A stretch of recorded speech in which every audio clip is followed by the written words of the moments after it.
Alright, falafel review. We're at Gyromania in Bensonhurst Brooklyn off Bath Avenue and Bay 29th Street. Pretty staple halal fare and kebabs. Let's see how it is. Alright, we're at Benson Park in Bensonhurst Brooklyn off of Bath Avenue and Bay 23rd Street. Park is named after the Benson family, who descend from one of the original Dutch settler families in New York and Brooklyn, specifically the town of New Utrecht. The most notable member is Egbert Benson, who is one of the founding fathers of the United States. Mr. Egbert Benson was raised in a privileged Dutch family in New York, attended the collegiate school in Manhattan. He would later attend King's College, which is now Columbia University.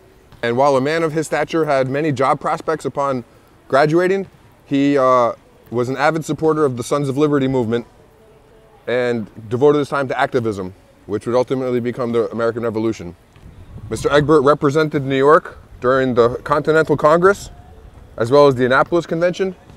He would become among the first New York State representatives in the then newly formed federal government, and would serve on the New York State Supreme Court and ultimately the federal court after an appointment by President John Adams. His family would maintain a powerful influence in South Brooklyn. They would own over 350 acres of land, and another relative, Robert, would be the director of the Brooklyn, Bath, Coney Island Railroads in the 1880s, which today is now the D train going this way. In 1887, many years after Egbert Benson's death, the Benson family finally sold the land holdings to real estate developer James Lynch, and as a provision of the sale, he named the surrounding area Bensonhurst by the Sea. All right, so this is Gyromania. Let's see how it is. Here's the first view. It's kind of drenched in white sauce. You can see some jalapenos, some chickpeas.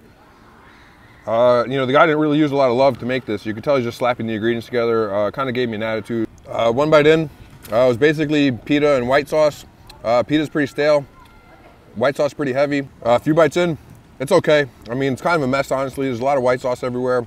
Falafel's not crispy, but it's tasty, it's good. All right, final bite, final verdict.